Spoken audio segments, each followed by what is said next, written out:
All right, listen here, feller. It's game time.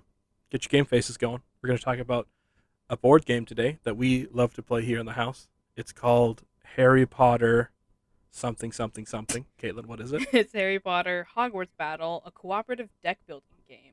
Yes, that's exactly what I meant. I bought this game a couple of years ago. I don't remember what year specifically. Oh, I think I bought it at Half Price Books or Barnes and Noble. I can't remember. But basically, we're just going to talk about what we like about the game, what we dislike, the rules and setup, and maybe eventually, sometime down the road, we will do like a playthrough. You think? yeah, I would love to do that. It's a very fun game. I just like the logistics of it because we play it in like a kitchen in a house that was built like in the early 70s, I think it was, or like the late 60s. Mm-hmm. I'd have to double check with that, but yeah, it's a very old house. So like even in modern homes, it's not built for like a studio type setting where you can just throw together like a harness and have a top down perspective Yeah. of the game. So it'll But definitely still, be like somewhere down the road where we can do it. Oh, yeah. sorry, But I'm certainly interested to give it a try. the fly's back. Fucker. um, on top of that, I don't know. Um, I kind of wanted if we can figure out playing games like on this channel and just having people watch us if they're into watching board games for some reason. I wouldn't mind playing through all the games except for the National Lampoon Christmas Vacation one Everything except for because that one. it's so bad. I don't ever want to play that game ever again. Do you want to start explaining like what this game's all about, or do you want me to start that since you have the rules? Well, I got the rules in front of me, so I'll just go over the overview and the objective of the game, and just Get to it? just kind of like a reason why we're doing this is for anybody that is like a big board game player who enjoys board games or podcasts about board games, blah blah.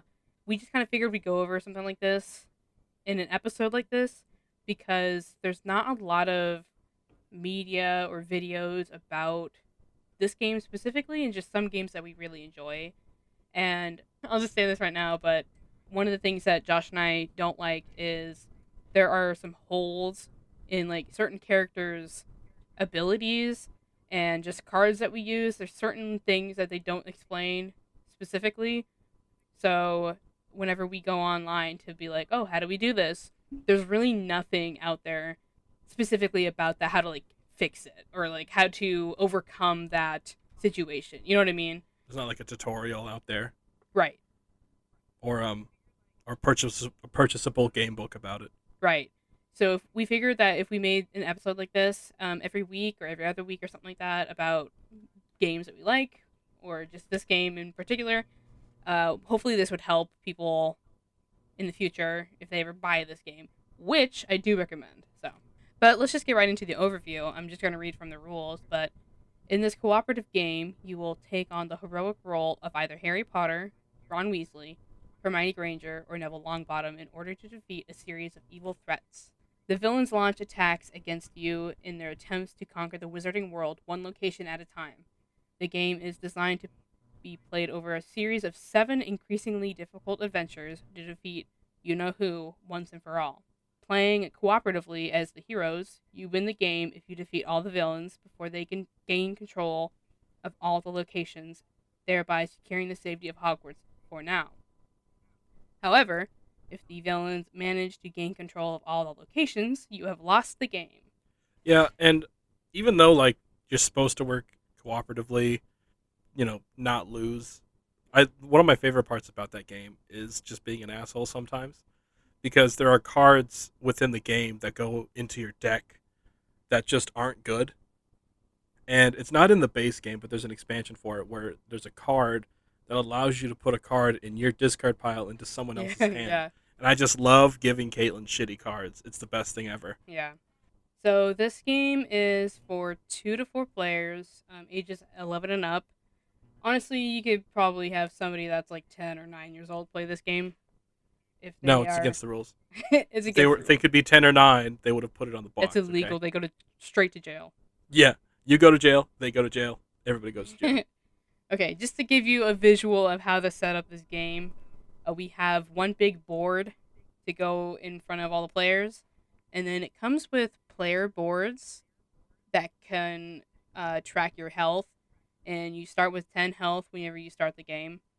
And then you also have 2 spots on that board to collect any attack tokens as well as influence tokens. So attack tokens obviously go towards the villains to defeat them, and the influence tokens you collect to buy cards to add to your hand. Another thing that goes onto the board are the villain control tokens. So this allows you to keep track of how many like tokens the villains put onto the location that you're currently on. Oh god, is that what they're called? Control tokens. Yeah. Yeah. Well, villain control tokens. Yep. God, that's a mouthful. I always just call them locations because I guess early on when I asked you what they were, I was like, that's too long, too hard, Hold on. not gonna do it. We literally just say, put one on the location, put one on there. Yeah. Yeah, we just call it a one. It's a one piece. Yeah. So yeah, that's kind of the setup. There's 14 spaces. No, 16 spaces on the board, so it shows you where the the attack tokens can go, where the location cards go, and villain cards, dark arts events, so on and so forth. Then you have location cards, where it tells you which location you're at currently, and those also control how many dark arts events you draw. There are dark events. Excuse me. There is a dark of. Oh my god. There is a dark. Just quit now. Just Give flip up. on my head. There's a dark arts event stack to draw the dark event. So that's where you start your turn. Basically, is just a draw there and continue with the villains. It's where all the bad shit happens. Like Yeah. you draw this card first, and it's like LOL, take 20 damage, and then you go from there. And then like the villains Yeah. have their own quotation turn where they have individual effects. And after all that, if you're still standing and have cards to play, you can play them. The amount of villains will vary depending on the level that you are on. And along with that, you have your Hogwarts stack, which is the cards that you will purchase depending on how many influence tokens you have in each turn. So there are ally cards, there are item cards, there are spell cards, and that's it. So basically every player has starting cards of 10, and each card is different except for the Lohomoras, which give you influence. So each character is different, but they all have an ally, they all have an item. It just depends on which person you are. For instance, you can play as one of 4 characters. Say somebody picked Ronald Weasley, and that means that the one ally card that they start with would be the family owl Pigwidgeon. But if you picked Harry Potter, you would get what's his shit? Hedwig. Hedwig, thank you. How can I remember Pigwidgeon but not fucking Hedwig? But not Hedwig. Pigwidgeon didn't do shit. Yeah, literally. Pigwidgeon hit like a window in the movie. That's about it. Yep. And then like, I already forgot his name again. Who the fuck is he? Hedwig. Hedwig took a shot for Harry like a real Hedwig's G. a girl. Really? Every villain has an ability that will kind of hinder your ability to do a certain thing. So just kind of an example is Draco Malfoy is one of the villains. He will give you 2 damage for every time a location control token is put on the location you're on. Another thing is they have a reward. Every villain has a reward when you defeat them. And they also have Some of them are garbage. They also have health that it'll take, which is equivalent to the attack tokens that you put on them. So, for example, Draco has 6 health, so it takes 6 attacks to kill him or defeat him, which then you get the reward. Along with that, just to give another example, for the ally cards, it'll tell you like the name of who the character is, and then it'll give you their ability. That's my favorite part of the game. Is the cards that you can purchase are the ones that you start with, of course, because there are like a lot of really cool cards in there. Like you can start with whoever you pick as. Like if you picked Harry, you'd start with Hedwig, but you could buy. It's really weird to say buy too because they represent like people essentially. Like you can buy Molly Weasley, and she gives everyone like 2 hearts and a coin. Mm-hmm. Or you could also buy my favorite Tonks. She's like one of the best cards in the game in terms of allies. But I just really like I don't know. I like to look at the cards that I have in my hand and like coming up with like a little story. Because like I'll draw Dumbledore and I'll have a broom in my hand and I'll use the 2 attacks I get from both of those cards to kill Peter Pettigrew. And I'll be like, oh, Dumbledore picks up the broom when he beats Peter Pettigrew to death. Do it. With a broom. Yeah, with a broom. Sorry, can't forget the broom. Yeah, it's really fun to just come up with stuff like that, especially if you have people that you love playing games with, so they kind of understand that humor. And let me tell you guys, Josh, my mom, and I have all been playing this game for literally every single day since the Rona started. So we kind of know the ins and outs of this game, hence why we're making this episode. Yeah, there are a lot of logical things about like what you should put into a rule book when you're writing one, and for some reason, the people who made this game, I don't know if it was like an overlook or they didn't expect someone to play the game enough to like see this mistake. But we've seen some things where we're just like, what the fuck? What Yeah. do I do? Does this count? Honestly, anybody making a board game out there, give it to us. We will tell you what you need to put in the rules because we will analyze that game every single day. If it's good, if it's National Lampoon, Christmas Vacation esque, we'll play it once and we'll be like, yeah, this is garbage. I want to kind of go over just like your role, like your turn, real quick, and then we can move on to something else. But how your turn goes is you start with a dark arts event, and depending on the location you're at, will determine the amount of dark arts events you draw. So every game that you start, you only draw one dark arts event. So when you do that, you resolve whatever event has happened, and then you move down to the villains. Now, if you're going up against 3 villains, what we like to do is basically go left to right if you're looking at the board. And so it'll start with whoever is on the left, go to the middle, and then go to the right. The thing about that is some villains have a specific like it'll trigger another villain's ability, if that makes sense. After that, once you've resolved dark arts and villains and whatnot, you can move on to playing the cards that are in your hand. And each turn, you draw 5 cards. So you might end up with 5 influence cards. You might end up with 5 cards that have all attacks, which is rare. Or you might have a mix of each of them, including items. So you can attack villains, you can buy cards, you can heal other heroes as well. So there's a lot you can do in one turn, and you can get up to like 20 attacks to one villain or spread them across however many villains you have. What's something you like about the game, Josh? Like, what's something that you really, really like?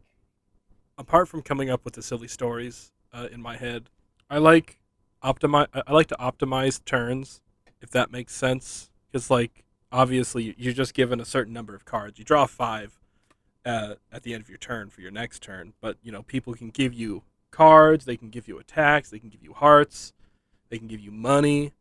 That can all be taken away by the time your next turn starts. So I just like to sit there and think about what the best move is based on what everybody's ability is. So like, you know, I'll be like, oh, you know, I'm going to play these 3 cards, and these 3 cards will allow me to do this, and then I'll discard these 2 cards because then I can give everyone a coin and they can draw a card, and then I'll use my other ability, blah blah blah. I'm just a big fan of that. It's like I don't know, it just feels good. What would you say is your top, like your number 1 top favorite card to purchase in this game? Oh, like all levels. Yeah, easy money, Dumbledore. If you get Dumbledore and a Polyjuice Potion, you're set. Because Dumbledore, he allows all players to get 1 attack, 1 coin, 1 heart, and they can draw a card. And the Polyjuice Potion allows you to repeat an ally's action. So if you play that twice, then everybody gets 2 of everything. What about you? What's your favorite card? I don't even think I can guess goodness. what your favorite one is. I would probably guess Lupin, actually, but I don't know. That really depends on who you're playing. I was just about to say, I think for me, it depends on who I'm playing. So if I'm playing Neville is the healer of the game, and we're going to go into detail about each person's abilities here in a second. But Kneeler. What? Kneeler? Neville is my boy the healer. Kneeler over here. Neville is the healer of the game. So I would say like Lupin is a really good one because he heals one person for 3 hearts, right? It's Just like it's 3 hearts base. base, but Yeah, with his ability, you get 4. yeah. So and we'll go over what that means in a second. But yeah, Lupin's a pretty good one. Molly's a good card because Molly's she also gives fantastic. health. I think. Oh, you know what? I really like. I don't know what the card is called, but it's a book of some sorts, and it gives you like a certain amount of health, and then if you're at max health, you get Oh an yeah, attack and a that's the card. I think. that's the advanced potion brewing book. Yeah, that's a really good one for Neville. I don't really play the other Yeah, characters as much. I do like playing Harry because he's got a good ability at some point. So I yeah, and he's got that think fucking broom, not broom, sorry, the the invisibility cloak too. That one's really invisibility cloak. nice. Yeah. For Harry, I don't really know specifically what I would add to his hand. Oh, you know what? I really like the Marauders map because you can draw 2 cards, add it to your Oh yeah, hand. But if you discard yep, that card, everybody gets to draw 1 card. So that's a really great yeah, card. I'll say that that's for a dope card. anybody you're playing as. That's a good card. Yeah. What about your least favorite card? What's like the shittiest card? Every time you see it, you're like, I'm not gonna fucking buy that piece of shit You know card. what? I would say Confundus is pretty bad. I know we both probably would Hmm. agree with that. So Confundus basically gives you 1 attack to play, and then if you spread attacks to each villain, like at that point, I think you're playing 3 villains with that card. So if you play attack to each villain that turn, you can remove 1 location marker. So it's an okay card. It's not like the best. It's not equivalent to Dumbledore, obviously, but Yeah, I would not go out of my way to buy it. I do that when I have an ability that allows me to discard spells for good stuff. And then I'll buy that, and I'll buy like Petrificus Totalis, even though that's like 6 coins. The card I hate the most, and the one that Mom buys all the time just to spite me, is the Triwizard Cup, because it's worth Oh my 5 coins, which yeah. is insane because you only get 1 attack, 1 coin, I will say, one like, heart. just to kind of piggyback off yours, there are certain cards, in our opinion, it might have like an okay ability, like the Triwizard Cup, but it should not be the amount that it says. Like, if that Oh, it should card be worth was, 3. it should be 3, and then I think if that were 3 coins, it would probably be a better card. You know, I like think it Tonks is would worth the same. no. Tonks is actually 5 coins.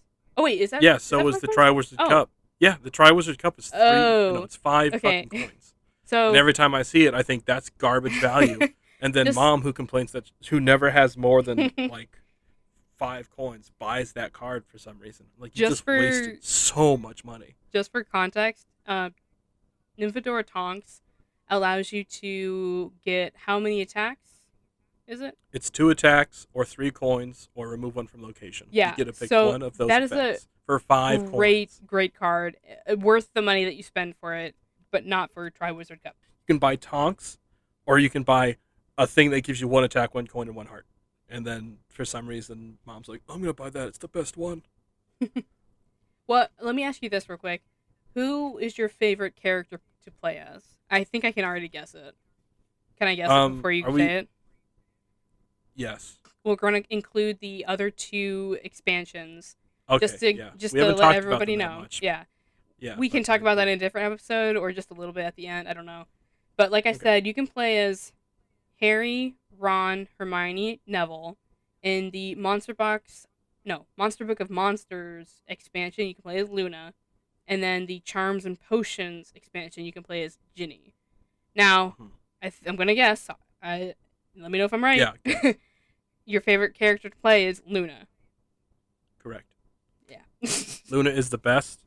Her ability is that the first time she draws a card on her turn, she may award any one hero 2 hearts. But one facet of the game that we haven't covered yet is you basically get a secondary ability, and one of those abilities is I can discard 2 cards. They have to be spells. That allows you to make everyone draw a card and get a coin. So I discard 2 shitty spells that I purchase or just get rid of because the starting spells are not that good. I draw another card. I get a coin, so does everybody else, and then I can heal somebody on my turn. More cards, more good, more money, more good, and then, of course, healing somebody. It's fantastic.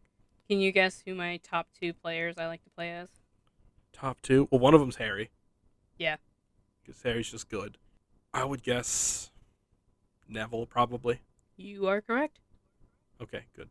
I also like playing Luna with that proficiency, so Yeah, Luna's a fantastic player. I also like playing Neville because he allows you to get a card. So drawing cards are pretty great. Yeah. Oh, yeah. I'm surprised you didn't say the Bazaar So. with Oh well, I when you're forgot. playing as Neville. Yeah. Bazaar is really Neeler. good. Like I said, it depends on who you're Neeler. playing. Yeah. Yeah. If you weren't Neeler, I wouldn't buy the Bazaar. I usually save that for the person who plays Neville or Hmm. Neeler, as you like to call him. Is there something that you strongly dislike about the game? Not necessarily a card or a person, but like, is there something that you don't really like about this game? Which We've is already kind of gone weird into it. because we love this game. Yeah, I love this game to bits. I could play this game for another quarantine every single day, and I'd still be happy. I'd get up and be like, "We're gonna play tonight. Cool, let's do it." Something I hate about the game is what we've already talked about: is that the rules at some points are very vague, and I don't like that because if I want to do something, I need to know that I can do it. Otherwise, it kind of feels like you're cheating. I would agree with Like you. like if I have an ability that says, "Oh, discard 2 spells, draw a card, get a coin," does that activate off of villains making me discard, or in a dark arts event making me discard a card? Is that how that works? And then you just Right. sit there and you're like, I don't know, let me read the rules. And then you sit there Yeah. for 12 pages of a book and you don't know because it doesn't say. Now, to somebody who probably, like, let's say this somebody listening to this plays this game, but they don't play it as much as we do, it's probably just like a whatever type of thing. But like, I don't think you understand because I'm not even joking when we say we literally played this every single day last year of 2020. Like Like, literally, every though. day. As people who have sat down to analyze this game, to figure out how to make it more challenging for themselves, we have picked up on things that just don't make sense in the game. And it's like, well, what do we do when this situation happens? So that's in this case when we find little plot holes or little specifics that aren't detailed in the game. Yeah. And even, like, just to get the other side of that coin, I hate when the rules are so very specific. Like, this isn't something that's bad about it, but it's just an example. I'm sure there are other examples in the rules, but like, if it says remove 1 attack from all villains and there's a creature on the board, that doesn't necessarily mean you have to remove it from the creature because it's very technical legalese. You're like, well, actually, it says only remove it from the villains, and so I Yeah. don't have to. Same for when you get an award for only defeating a villain, but you defeated a creature, so Yeah, they don't yeah. match up. What about you? What's something that you just absolutely don't like about this game, even though we love it?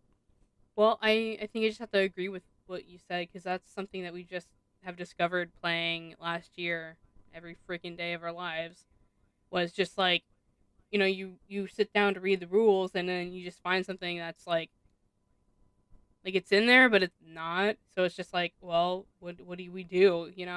Let me tell you, Yeah, we have had to come up with plenty of house rules to follow because of said thing. So yeah. That's one of your sideline projects for when you don't have anything to do. Is we're gonna make like a scroll poster thing, yes, and it's gonna be Harry Potter house rules. This is how in depth we've gone into it. I think we have about 10 or 15 rules on this poster that's gonna probably. be made, Yep. and Caitlin's gonna Caitlin does graphic design, so she's gonna design a poster with all the rules on it, and it's gonna Yep. go up where we play the game, which is in our kitchen. But if you can't think of one, I think I have another one that I might have just forgotten it because I was thinking about that poster. It's But funny. I was gonna say there's something else and then I forgot. So we're on the same oh, page. perfect. Yeah, sweet. We're both taters. Tight. Yeah. Oh, you know what would I be genuinely cool? can't This is remember. kind of a side What? note, but like, I Yeah. should look up and see if there's any Lord of the Rings games. Oh, that'd be so cool. But we're still talking about Harry Potter. But anyways, Yeah. This episode's called Harry Potter, not Lord of the Rings. not Lord of the Rings. How about we move on to the next thing? I was kind of Oh, gonna go into the rules. Did you think of it? I remembered. Is it okay if I Okay. just say it? I was gonna say you could just take a side note whenever you think of it, but go ahead. This is just a really stupid thing. So, as we've gone over, the way that we lose the game, the heroes that is if we get down to the last location and it's full of markers. And we can't get rid of it in one turn. That's like the technicality of the rule. We lose the game. and the only way to get rid of them is via two means. If you have an extra ability that allows you to remove one, which is it allows you to remove one per turn, and there's only one person who can have that, or there are cards in the deck that you can purchase. There are no starter cards that allow you to remove. Mostly, it's all one, but there is one card in the deck that you can buy called the Deluminator that allows you to remove two. And the thing is, if you don't flop any of those cards within like the first 12 to 18 cards, you will probably lose the game because it just at some point it all piles up where like you lost the first location, now you have to draw two cards a turn, and let's say Bellatrix Lestrange is on the board, she makes you draw an additional dark arts event, so that's three dark arts events per turn. And then you Yeah. have two other villains, say Fenrir Greyback, and you can't heal because of him. And then you have Barty Crouch Jr., and because of him, you can't remove location tokens. So you're fucked basically. Yeah, I will say that is something that's really hard to get past And that's when you yeah, it always can't happens. when it's an immediate loss, you know. Yeah, because like you'll get like this game used to take us like a couple hours to complete, but we've like shaved down beating the seventh level to like 3 hours, maybe two and a half. Yeah. But still, if you get like an hour and a half into that game, you're basically half over, Mhm. and you can't win, and then you just sit there and you're like, we didn't do anything wrong.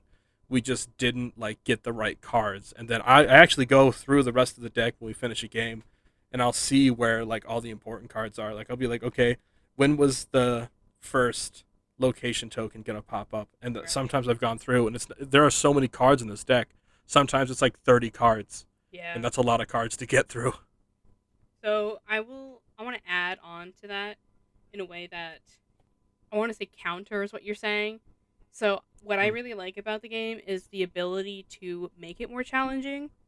So when we finally figured out the schematics and the logistics of the game, and to the extent that we were like, okay, you're playing this character, you have these cards, and you have this proficiency, everything should go smoothly, and then it's Yeah, just easy, right?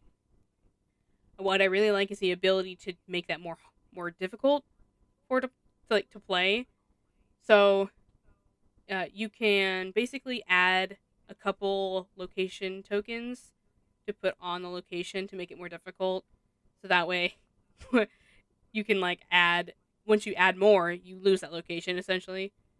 So that's kind of one way to make it more difficult, but I don't really like doing that because well, kind of what you were there's some saying that you if you just keep adding locations, it's over, you know.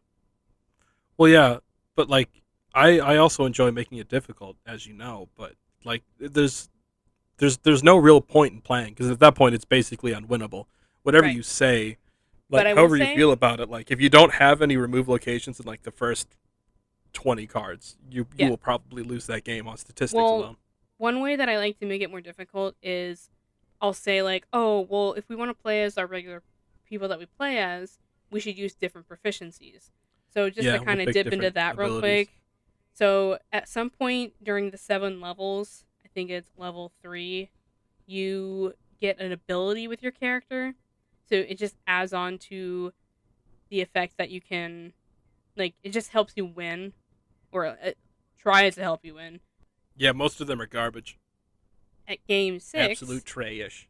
at game 6 you also get an ability and a proficiency.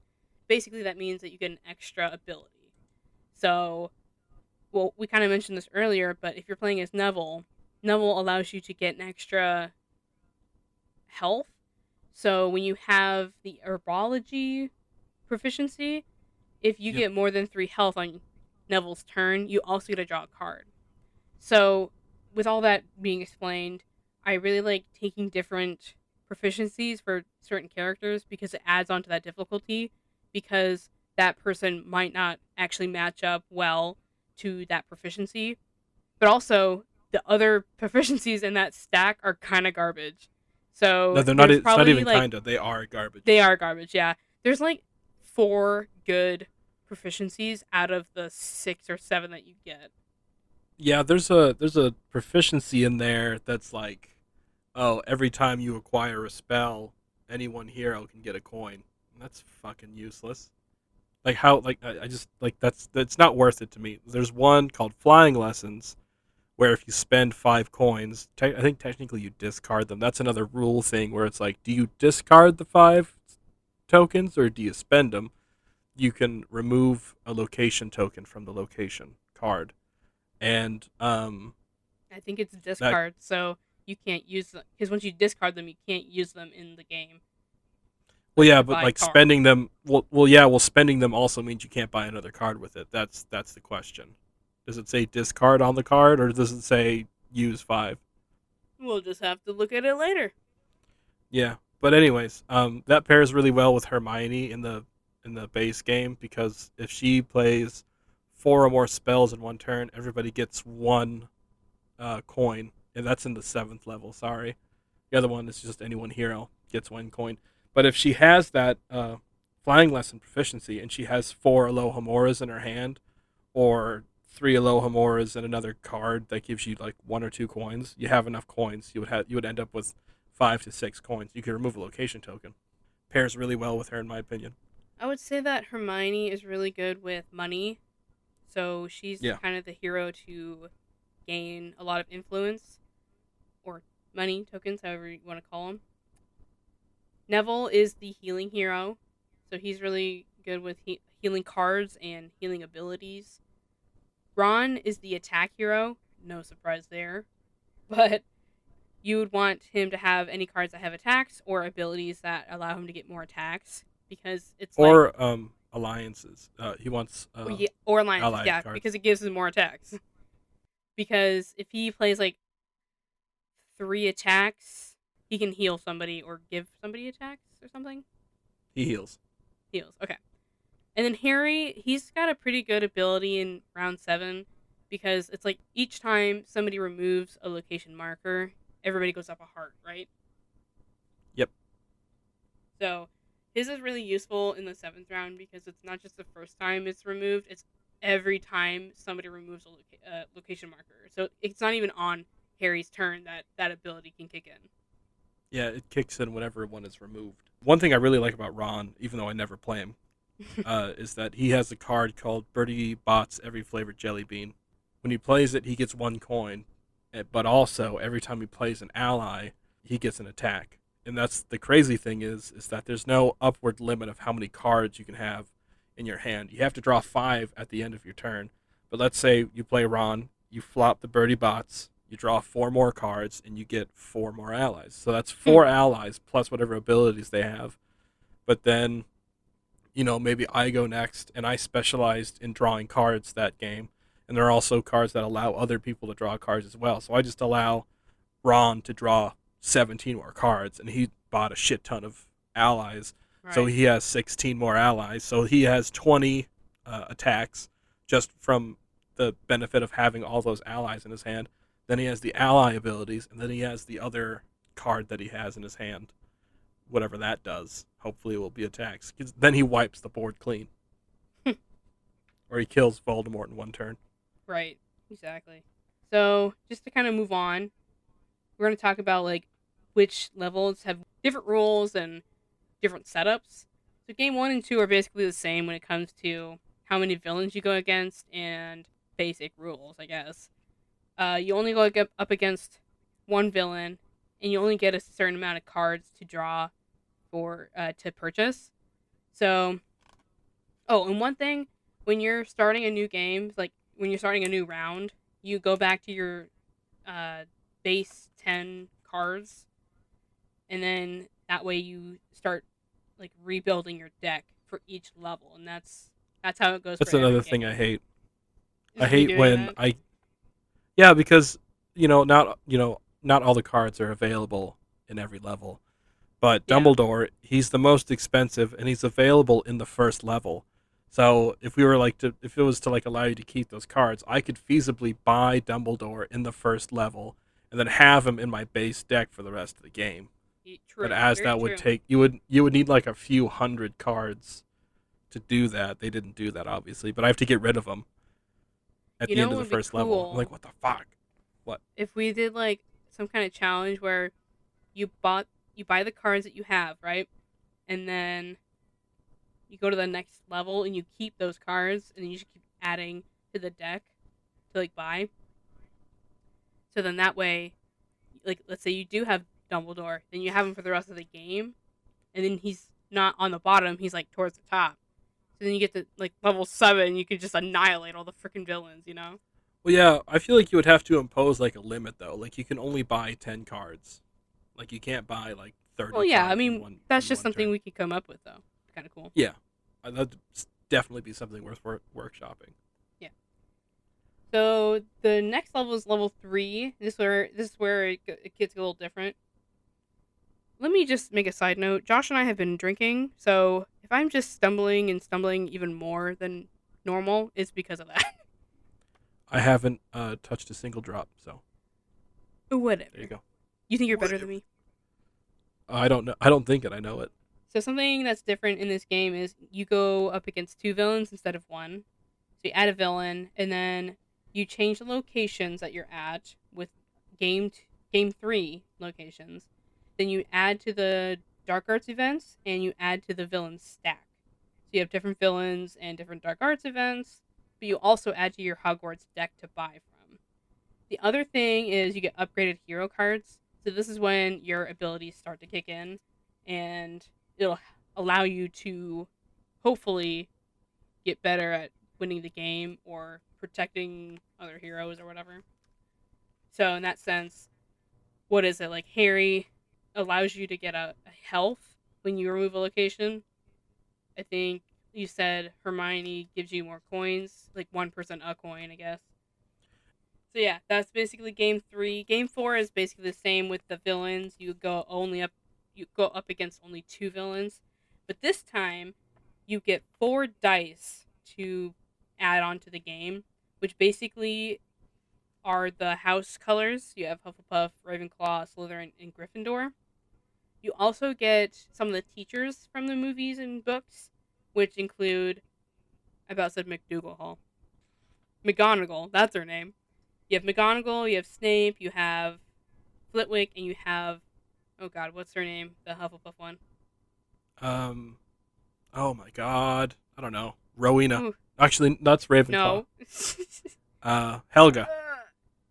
No, that's Helga. the founder of Hufflepuff. I'm talking about Helga. the house, Yeah, I know the the head one of that the house. nobody cares about. Sprout. Sure. So you have those 4 teachers because they're the heads of the houses, and they give you a certain ability. They're very expensive. They're like 6 coins. But the cool thing about the dice are the fact that each one has like one symbol that's like heavily, what would you Weighted. say? Yeah, heavily Weighted. weighted to that one symbol. So there are 4 symbols. There are influence tokens, attack tokens, cards, and health. So the Hufflepuff dice is more weighted towards health. The Ravenclaw is more weighted towards drawing cards. The Slytherin one is more weighted to attacks, and the Gryffindor one is towards influence. So if you buy cards that allow you to roll these dice, you'll be able to add to everybody's hand. This goes for everybody too. So that's really a good addition to that round, I think, in my opinion.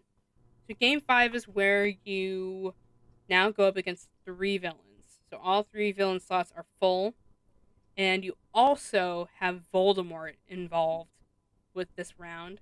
So basically, what you do is you put the Voldemort card at the very bottom, face up. When you come across the Voldemort card, his ability immediately kicks in instead of you having to draw his card. Because when you reveal a new villain, their ability kicks in.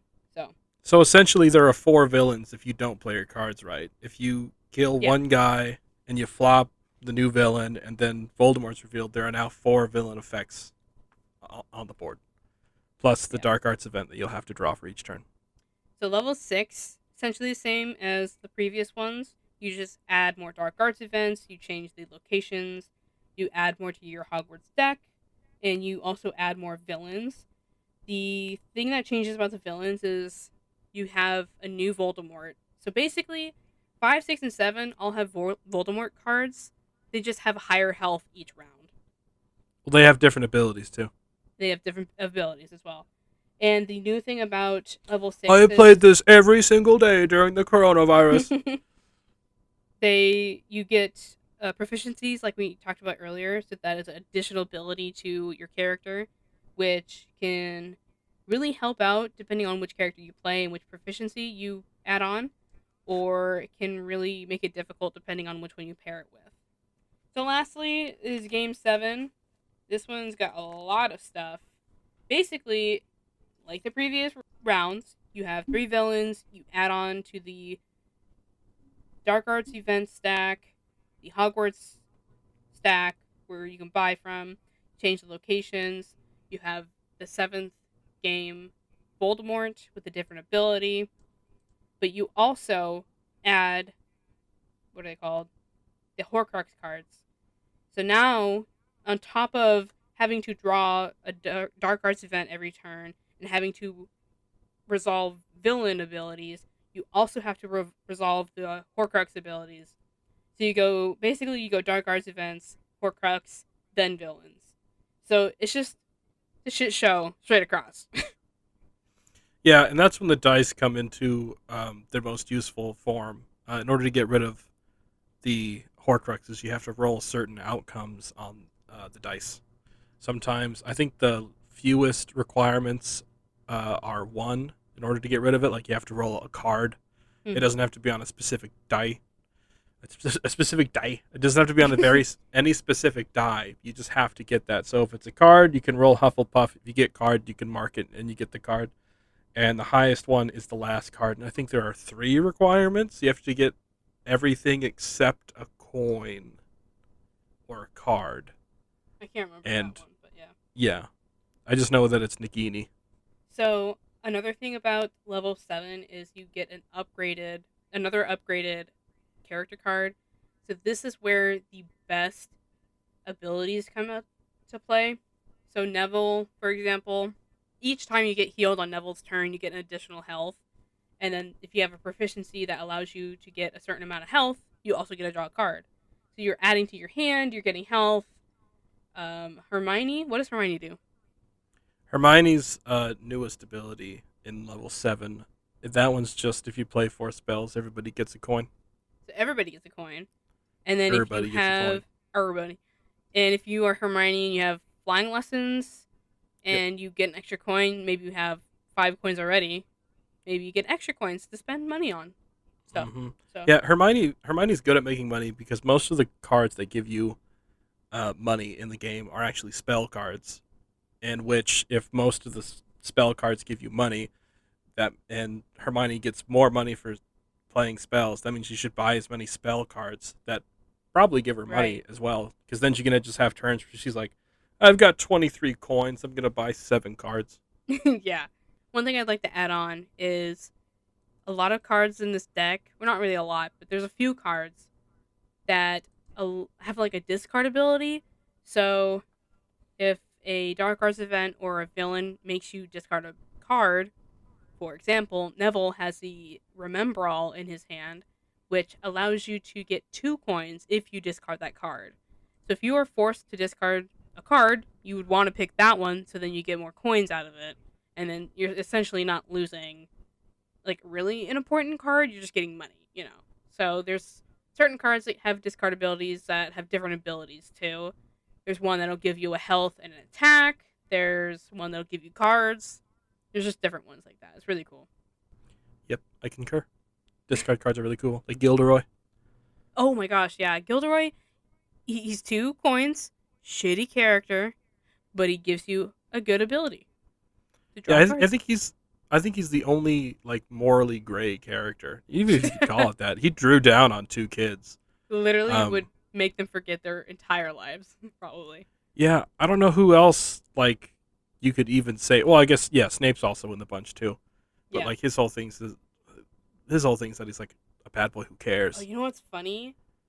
So Snape is considered an ally in this game. He's not Yeah, considered a villain, which is yeah, kind of surprising. Nobody made that, even in the expansions. They should have like twisted that and made him a villain. I don't know. Time to make my own villain card. I don't know how I would feel about that because I like Alan Rickman.